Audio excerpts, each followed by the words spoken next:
You believe you are winding down, you finish your day, you get into bed, you reach for your phone.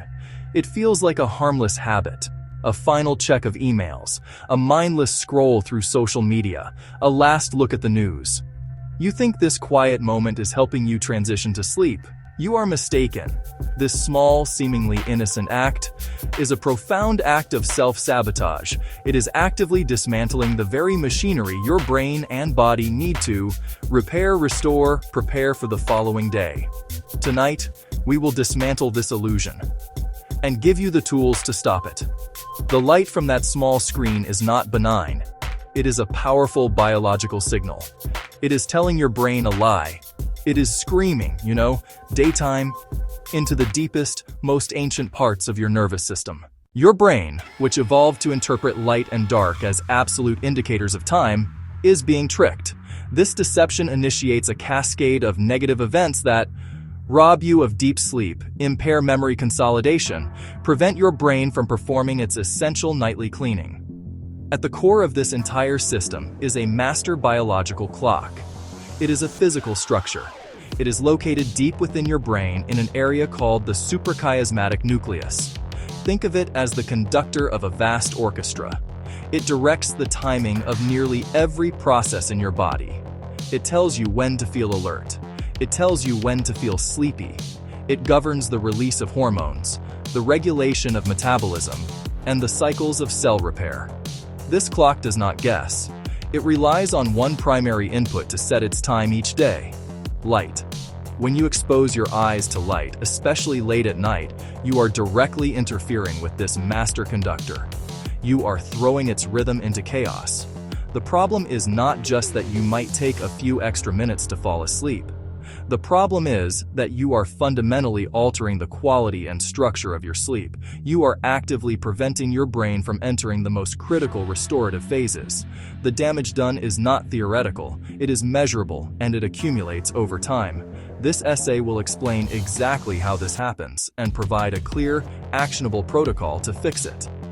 To understand the problem, we must first understand the mechanism. When blue light photons strike these melanopsin-containing cells, a direct signal is sent to your master clock.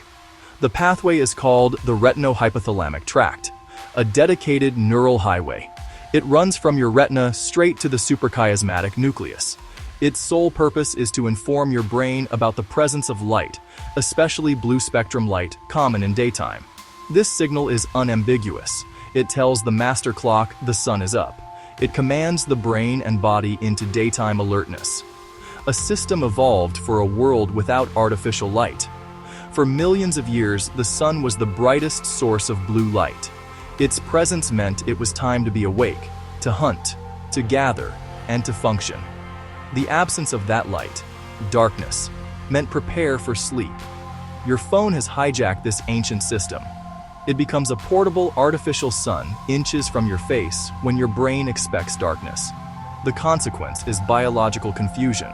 Your conscious mind knows it is 11 o'clock at night, but your master clock reads 11 o'clock in the morning.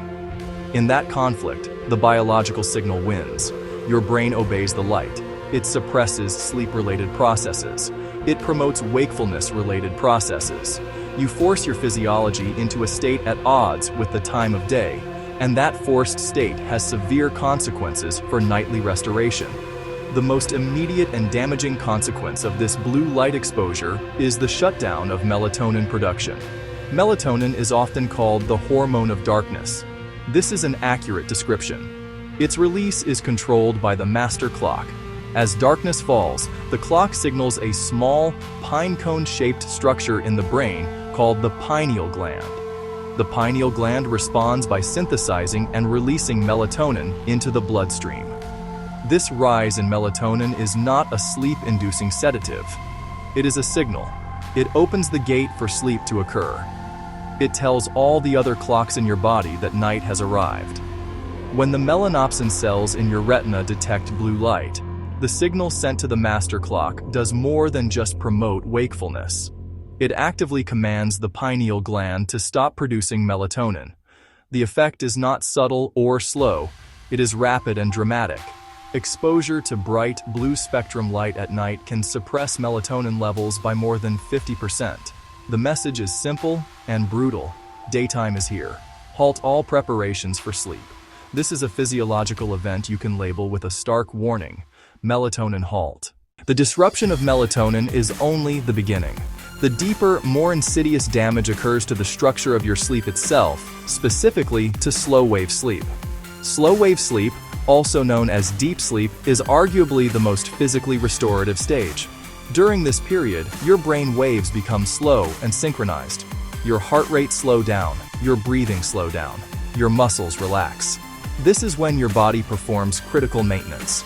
Growth hormone is released, tissues are repaired, the immune system is strengthened. Light exposure before bed systematically reduces the amount and intensity of this essential sleep stage. More critically, slow-wave sleep is when your brain takes out the trash. Throughout the day, your brain cells produce metabolic waste as a byproduct of high-energy use. One of these waste products is a protein called beta amyloid. In a healthy brain, this and other toxins are cleared each night by the glymphatic system. Think of it as the brain's private sanitation department. During deep sleep, brain cells actually shrink, widening the channels between them, allowing cerebrospinal fluid to flow through and flush out the accumulated waste. This glymphatic clearance is not a luxury. It is a non-negotiable requirement for long-term brain health.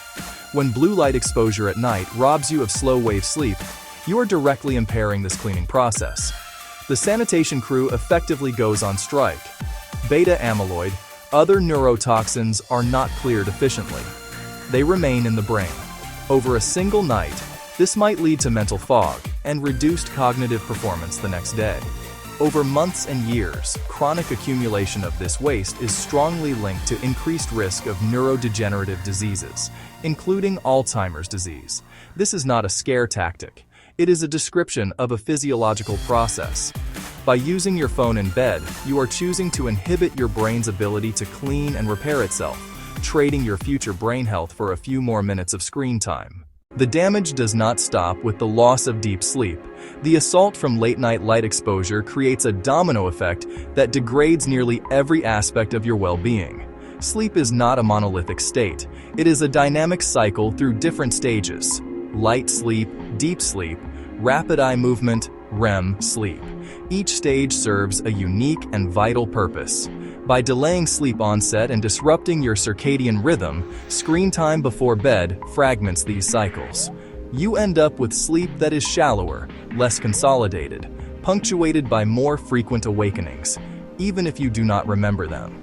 REM sleep, the stage most associated with dreaming, is particularly vulnerable. This stage is crucial for emotional regulation, memory consolidation, creativity.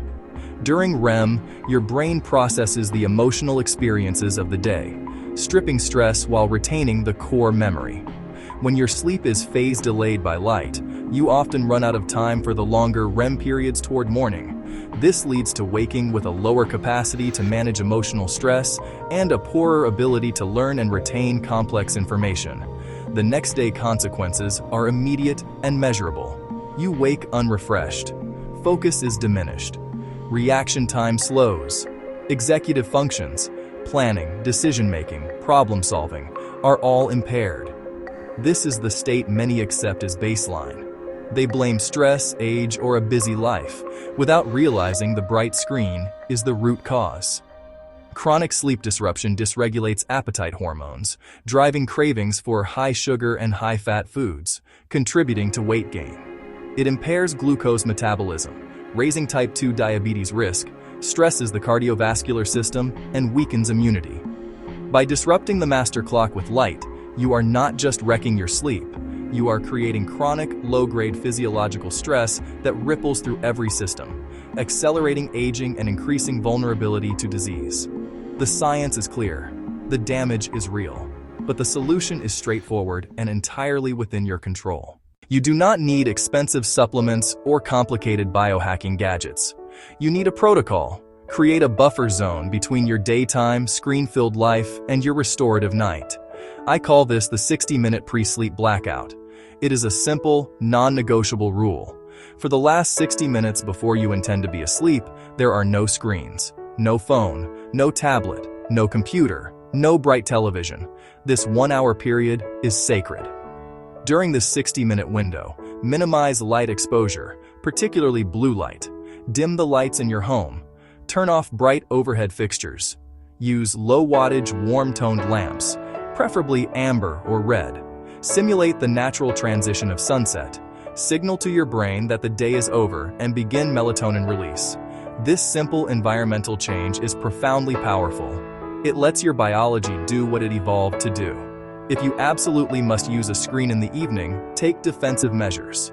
Enable night mode on all your devices to shift screens toward warmer colors. Be aware many built-in filters are insufficient. They dim the screen but do not eliminate blue wavelengths. For stronger defense, consider blue light blocking glasses 2 to 3 hours before bed. Look for orange or red lenses, most effective at filtering melatonin-suppressing frequencies. Establish a pre-sleep routine within your 60-minute blackout. It does not have to be elaborate. Read a physical book or use an e-reader with dark mode and no backlight. Listen to a podcast or calming music. Engage in light stretching or practice a few minutes of meditation or mindfulness. The specific activity matters less than consistency and calm. These actions are additional cues reinforcing that sleep is imminent. This protocol is your shield. Use it every night. The choice you make tonight and every night has consequences that extend far into your future. You can continue the default modern habit. You can scroll in bed, bathing your brain in a signal of perpetual daytime. You can accept fragmented sleep, morning grogginess, diminished cognitive performance. You can allow the slow, silent accumulation of metabolic waste in your brain, increasing your risk for long-term decline. Or you can make a different choice. You can decide that your brain health is not negotiable. You can decide to take control. Implementing the 60-minute pre-sleep blackout is not a passive suggestion. It is an urgent call to action. The benefits are not delayed. You will feel a difference within days. You will find it easier to fall asleep. You will wake feeling more rested and mentally sharp. The fog will begin to lift.